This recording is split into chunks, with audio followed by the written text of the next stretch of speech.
Total absolute majority ہے، یعنی کہ کوئی وہاں میں کہتا ہوں اپوزیشن ایسی برائے نام ہے.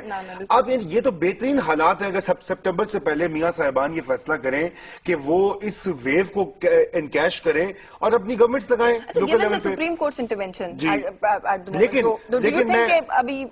لیکن میں یہ کہہ دوں آپ کو، سپریم کورٹ دیکھیے نا، سپریم کورٹ تو 5 سال سے یہ کیس سن رہی ہے. ویسے اگر میں معذرت کے ساتھ کہوں کہ بار بار تاریخیں پڑھتی جا رہی تھیں اور کئی بار انہوں نے پنجاب حکومت سے سوال کیا، سندھ حکومت سے سوال کیا، پی پی پی اور ایم کیو ایم کے پھڈے ہو گئے. ایم کیو ایم کئی بار گورنمنٹ سے نکلی آئی اسی موضوع چکر میں. پھر پی پی پی نے ایک وہ کیا نیا قانون پاس کیا عجیب و غریب کے آدھا جو ہے صوبہ وہ ہے اس میں لوکل گورنمنٹ آدھے میں نہیں ہے. اچھا، اور اس کے اوپر پھر ایک ہندی نیشنلسٹ مزاحمت شروع ہو گئی. تو یہ تو ہمارے سامنے ہوئے سارے. اور سپریم کورٹ کا رول یہ ہے کہ سپریم کورٹ ٹھیک ہے وہ گائیڈ کرتی ہے، اصل تو ان کو سیاسی پارٹیوں کو ایگزیکٹو کو فیصلہ کرنا ہے نا. اور پی ایم ایل این کا اس میں سب سے کلیدی کردار ہے. اگر پی ایم ایل این فیصلہ کر لے گی تو یقیناً سپٹمبر اکتوبر تک انتخابات. اسٹیک ہولڈر سندھ میں ان کا جتنا گراؤنڈ جتنا انہوں نے ووٹ لیا ہے، این ممکن ہے کہ بلدیاتی الیکشن میں ان کی اچھی بھلی پرفارمنس ہو سکتی ہے. وہاں پہ اصل وہاں پہ جی دیکھیں نا، مسئلہ یہ ہے کہ کراچی سندھ کا سب سے بڑا شہر ہے، پاکستان کا مرکز ہے. اگر وہاں پہ لوکل گورنمنٹ آ جاتی ہے طاقتور تو پی پی پی کا رول تو گیا وہاں سے.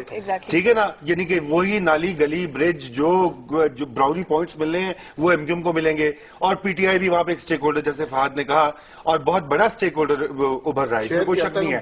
اچھا، اور یہی حال ہے کہ جو چھوٹے شہر ہیں، سکھر ہے یا حیدرآباد ہے، مڈل لیول کے ٹاؤنز ہیں، وہاں بھی ایم کیو ایم کا آ جائے گا، پی پی پی کو بھی وہ پسند ہی ہوگا. تو پرابلم وہیں کی وہی ہے کہ اس کے لیے یہ سوچنا پڑے گا عوام کا سوچے اپنی پارٹیوں کی پھر بات نہیں آ جاتی. رضا صاحب نے جو کہا کلیدی کردار پیا. دیکھیے میں سوری کہ میں وقت باقیوں کا لے رہا ہوں، میں ایک چیز کا اضافہ کروں کہ دیکھیے انتخابات ہونے تو بالکل ایک مائل سٹون ہے، لیکن لوکل گورنمنٹ کا کیسا نظام آئے گا یہ بھی بڑا اہم ہے. کیونکہ بیوروکریسی جو ہے پاکستان کی، میں کبھی اس کا حصہ تھا، وہ لوکل گورنمنٹ کو پسند نہیں کرتے. ہمارے جو ڈی سی او ڈپٹی کمشنر ہوتے ہیں وہ سمجھتے ہیں کہ وہ بادشاہ ہیں، اور جو لوکل وہاں پہ کونسلر اور ناظم ہیں وہ تو ایسی ان پڑھ سے آ جاتے ہیں، ان کی یہ سوچ ہے، میری نہیں ہے. اور یہ کہاں سے چلا پائیں گے جو کارز کیا سے بولتے ہیں ڈپارٹمنٹس اور اسٹیٹ کے جو پورے کا پورا اپریٹس ہوتا ہے لوکل لیول پہ.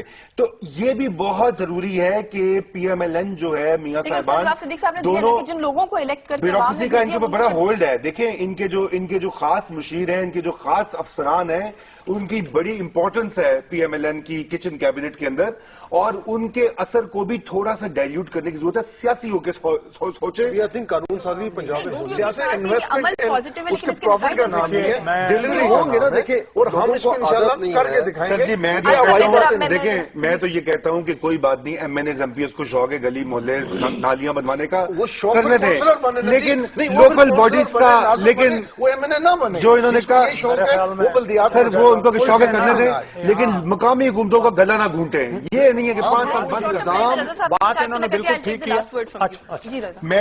میں ان کی بات کو آگے بڑھاؤں گا کہ بالکل زیرو ٹالرنس کی بات کی. اور دیکھیں ہمارے یہاں ادارے بھی ہیں، ہر صوبے میں اینٹی کرپشن اسٹیبلشمنٹ ہوتی ہے. اب وہ ماشاءاللہ اتنا جوک بن چکا ہے کہ جو کرپٹ ترین افسر اس میں ہوتے ہیں وہ پوسٹ ہو جاتے ہیں، چاہے وہ پولیس کے ہو، ریونیو کے ہو.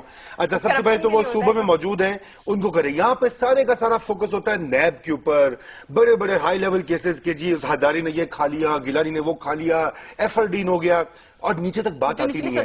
نچلی سطح کے اوپر عام شہری میں آپ باہر جو ناکے پہ کھڑا ہوتا ہے آدمی، سائیکل پہ کراس کرتا ہے یا اسپتال میں جاتا ہے، اس کی کرپشن کی تو کوئی کہانی آواز ہی نہیں ہوتی نا. تو اینٹی کرپشن اسٹیبلشمنٹ موجود ہیں. نمبر 2 ہمارے یہاں محتسب کے ادارے موجود ہیں، اسلام آباد میں بھی ہیں، 3 صوبوں میں ہیں. اس کے علاوہ ہمارے یہاں جو محکموں کے اندر اکاؤنٹیبلٹی کے ہیں وہ کیا موجود ہیں لوگ، ان کو مستحکم کرنے کی ضرورت ہے. اور یہ نئی صوبائی گورنمنٹ جو آئی ہیں، اور یہ ایک اچھی بات ہے کہ پی ٹی آئی ہے پختونخوا میں، سندھ میں پی پی پی ہے، اور یہاں پہ اور بلوچستان ہے. ایک مقابلے کی فضا پیدا نہیں، مقابلے کی فضا. اور اب یہ دیکھیں گے کون صوبے کی سطح کے اوپر، جیسے انہوں نے وزیر اعلیٰ کا نام لیا، اصل جو penny drops at the provincial chief minister, کیونکہ پولیس اور ریونیو پاکستان کی سب سے زیادہ کرپٹ ترین سروس